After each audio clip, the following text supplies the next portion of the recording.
Have you ever wondered why the people you love the most were sometimes the very ones who rejected you?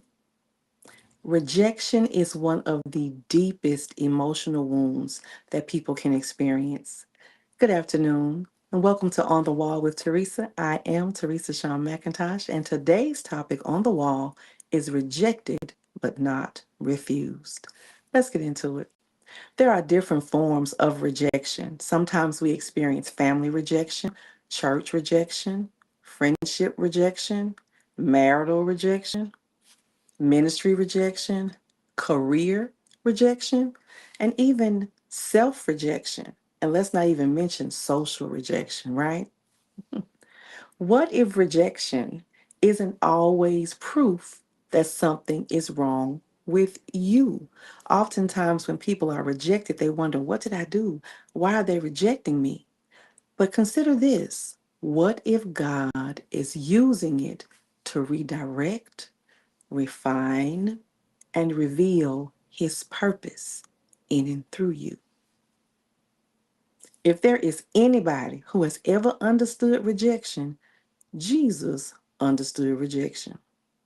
If you are familiar with his story, you know that he was rejected by his hometown, the place where he grew up. Everybody knew him, but he was rejected there. He was misunderstood by his family. They were wondering, why on earth are you here? And he had to remind them, would I not be about my father's business? They didn't get it, even though they knew who he was. Then he was betrayed by Judas, denied by Peter, who swore, I will never deny you. Denied him 3 times. And I think the same doggone day. I could be wrong. Look it up for yourself. However, he experienced so much rejection. The disciples abandoned him when everything got hot, when it was almost time to go to that cross, and how anybody, hardly anyone was to be found. They abandoned the man. Now they done walked with him all this time. And when the rubber met the road, they were gone. Then, in that scenario, the religious leaders who you would think would be embracing the Messiah rejected him. And he was crucified by the same people. We say crucified. He was killed, murdered by the same people that he came to earth to save. Now, if that's not rejection, I don't know what is. But you see, he experienced all that rejection and he still got up with the power, right? And if rejection disqualified people, Jesus could never have fulfilled his assignment. So even though they did all of that, abandoned him, denied him, betrayed him, turned their back on him, misunderstood him, it did not forfeit the fulfillment of his assignment. He was rejected, but he was not refused the end result, right? Sometimes our obedience attracts opposition. Jesus was obeying the command on his life, the call on his life, and it attracted the opposition from the very people who should have been walking alongside him, helping him. And it attracted opposition from the ones he was sent here to save. Now that's something. I just don't know about that. It's a song. Don't try Jesus, don't try me, because I throw hands. That's right. Jesus had great composure in the midst of all of that rejection. Could you have withstood that form of rejection to that degree, back to back? Think about that.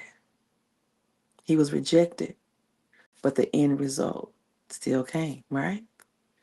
Rejection often precedes promotion. That's right. You being rejected is often right before your elevation comes, your promotion comes. And Joseph was the main one who had a good sip of that. Literally. This man was rejected by his brothers. They were just jealous of him. because they felt like the father favored him over them. And I think he did show a little favoritism, especially when he got him that coat with all those colors. And the older brothers didn't have anything like that. Their garments didn't look like Joseph's garments. So they were harboring some sort of resentment anyway, to the degree that they sold their own brother into slavery. They were just that jealous of their own brother. So when you deal with some things in your family, sometimes it's that green-eyed monster has snuck in and gotten into the heart of some family members, and they can't see past that. Joseph himself was just excited about what was on his life, and he was sharing it with the ones that he loved. But those very brothers that he loved and shared his heart with were the main ones that turned on him, rejected him, and sold him into slavery. Then, while he was in slavery, he was thrown in prison over some foolishness with a female. Why that seems to happen all of the time, me, I do not know. But I need y'all to use a little more discernment in some situations like that. The man got thrown into prison. Somebody lied on him and said he did something that he did not do, and he was thrown into prison. And then the people he was in prison with, they had got some camaraderie going. And Joseph told the guys who got out before him, hey man, remember me down here. Don't forget about me. And you could equate that to how guys go to jail now. And they say, man, when you get out and you get back on, make sure you put something on my books. That's kind of how that arrangement was. But those two jokers got out and forgot about him. And he helped them survive prison. And they got out and forgot about him. But while he sat there, he kept his faith. He kept praying to his God. And he just kept doing what he knew to do. And he was eventually promoted from the prison to the palace. And when he was promoted to the palace, he ended up ruling and reigning, being the second in command. Now, what sense does that make? You was a slave, a prisoner, and now you ruling over the land in the palace. He was rejected, but not refused. That rejection was a part of his route, not the end of his story. We will experience rejection in this route of life, on our journeys. Things will happen, but don't get stuck there. It is not the end of your story. It's just a part of the route that you're on. You know how you drive by gas stations when you drive? There might be a sit go on one side, a quick trip on one side, and you're in the middle. It's just a part of the route. It's just a piece on the route that you're on. That's all rejection is. Your perspective is so key. Now, David, he knew rejection too. His story is really interesting. But this part that we're going to discuss about rejection goes back to when he was rejected by his own father. And then the prophet Samuel came to anoint the next king, and he knew the next king would come out of that house, David's father's home. But he had those brothers who had more stature and brawn, were more seasoned, and maybe even more knowledgeable with governance and things of that nature. But when Samuel was trying to anoint the next king, he tried to pour the oil over their heads and it wouldn't flow on anybody. But Samuel knew that he wasn't schizophrenic and God wasn't schizophrenic. He knew God told him to go to that house, and in that house, there was the next king. So he asked the father, is there anybody else? And he's like, well, that's my boy David, but he's a runt. He's out there. He's tending to the sheep or whatever, little shepherd boy. And he said, go get him. And they were like, oh, no, can't be him. You must be crazy. But guess what? They got David. And the least likely to be the one, the oil flowed from the scepter over his head. David was the one to be king, even though the prophet was overlooking him. And turns out the very one they thought wasn't going to be the one, he was the one. And after that happens, He's hunted down by Saul. David looked up to Saul. Saul was the then time king. But Saul got jealous and rejected him, even though he knew that God had chosen David to succeed him. Not even his own son. God chose David, somebody totally different. God went outside of the status quo and chose somebody else to come in to straighten things out. Now that made Saul angry, and he hunted that boy down, and David still honored him. David had an opportunity to kill him, and he didn't take it. He was rejected, but he did not take matters into his own hands. He waited it out because he knew that he was chosen by God. Now, he messed up later on in his life, but right there, he handled it the right way. Even though he was rejected and hunted down by the very person he looked up to, he remembered he was chosen by God. People often judge us by appearance, like they did with David. They thought he was the rooty poop. He wasn't going to do nothing. But God judges by calling. He called him. He told the prophet where to go to get the next king. And that's where he was. So don't worry about what you look like, how small you might be, or even how big you might be, or however you see yourself, or how people want you to be perceived. God is not looking at that. He knows what's on the inside of you, and he knows what he's graced you with. That's what you trust. This thing of rejection, it oftentimes reveals who you are dependent on. That's right. Even though you're being rejected and you feel some type of way, but in the midst of that rejection, you're going to find out who you really dependent on. Let me ask you a question. Is your identity built on acceptance? Are you seeking God's approval or people's approval? Now that's one right there. Have you confused popularity with your purpose? Are you so concerned about likes and shares and views that you'll do anything for that and not live out your purpose? Hmm. When you live out your purpose, you're being obedient to the purpose on your life, to what God has called you to do, right? But many believers delay obedience because they fear rejection. They fear not being accepted. They want them to approve them or validate them. But the whole time, if God called you, it doesn't matter if they approve you, reject you, or whatever. Like with Joseph, you may get thrown into slavery, you may be put in prison. But at the end of the day, you're going to rule and reign, second in command, and you were a slave? Where they do that at? Right here. That's where they do it. God does it all of the time, literally. And sometimes, and y'all might not like this, but God allows rejection to create separation.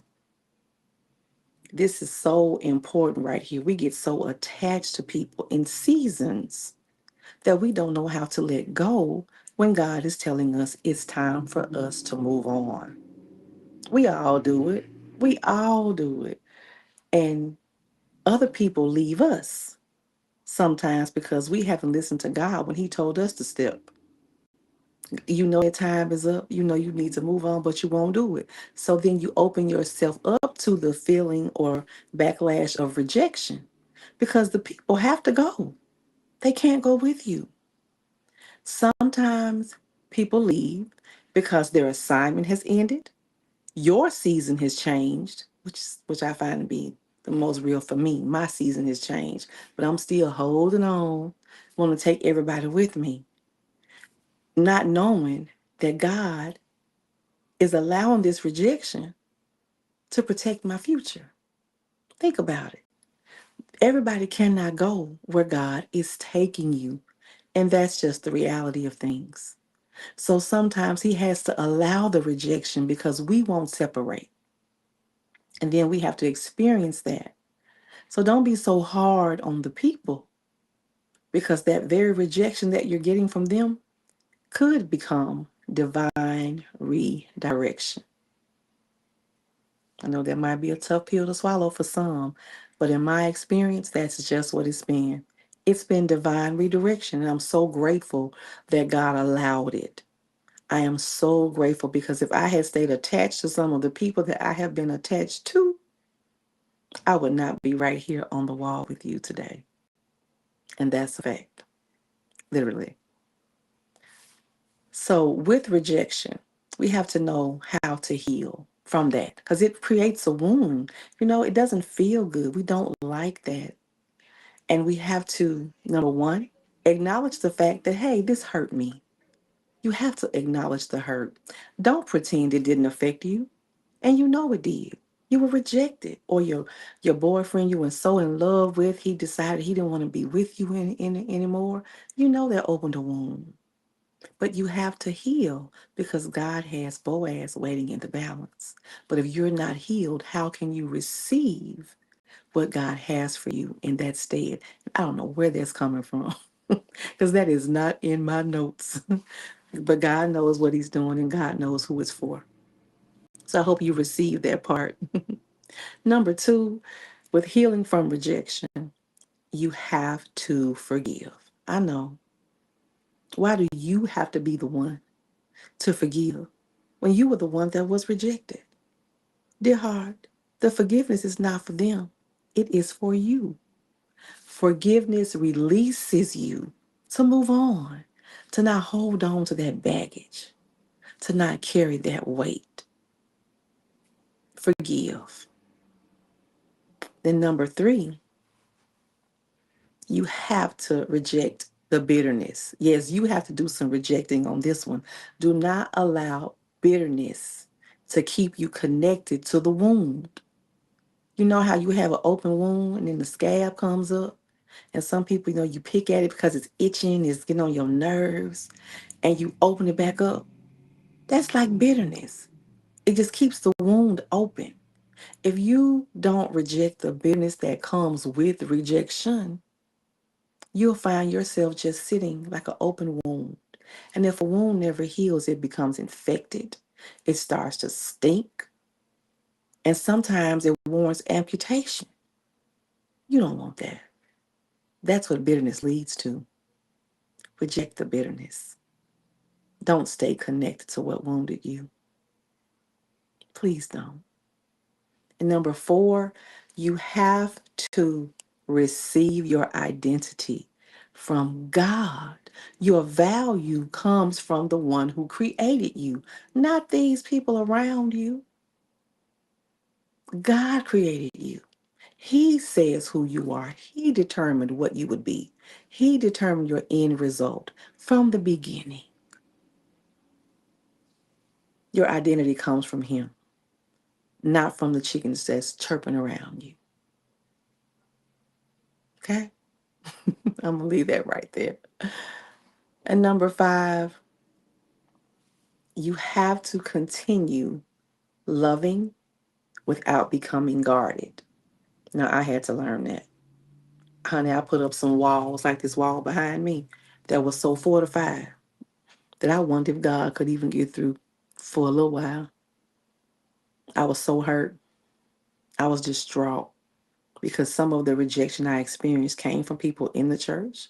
It came from people I loved. It came from family members I just didn't expect it from because I was just being myself.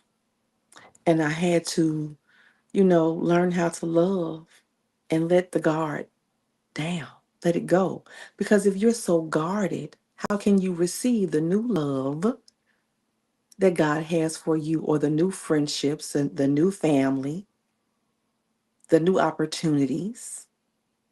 Think about it. If you have a wall up so fortified, nothing can get through that thing. And you're sitting up here praying, Lord, please send me this. Lord, please help me with that. And He looking at you like, I'm trying to get it to you, but you're so guarded. Don't let one betrayal, close your heart. Trust God with it. So now let me ask you this. Where have you experienced rejection? And did that rejection eventually protect you? Think about it.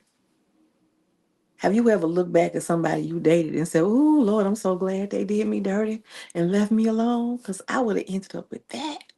This is who I would have been with. Oh, Lord, thank you." Huh? That rejection was protection, right? Has God ever redirected your life through disappointment? You were so disappointed. Maybe you didn't get the job or something didn't work out the way you wanted it to, and you had to pivot. You had to redirect things, right? And then you were so abundantly blessed on the other side of that redirection. At first, it didn't feel good, but you understood it once you gained a new perspective and allowed God to redirect your life. You were disappointed, but it worked out for you in the end. Remember, the race is not given to the swift nor to the strong, but to the one that endures until the end. Rejection is not a stopping point. You may have been rejected, but the blessings are not refused. You have to keep going. And the kicker right here, how do you avoid becoming bitter? Because you can't deny you have these feelings. You've experienced this wound. You hurting, you're crying, you're snotting, you're pissed off, you're mad, you're angry. You really want to go shank somebody and do something to them, right? But no, no, no, no, no. You have to find a way to avoid becoming bitter. And you can please put your thoughts in your comments down below. I guarantee you I'm going to go back and read them and respond. I want you to spend some time thinking about the questions I've asked here. There are people watching right now who have mistaken rejection for abandonment. But heaven says you have not been abandoned. You've been repositioned. What felt like a closed door may actually be God's mercy. He is separating you from environments that can no longer sustain your calling.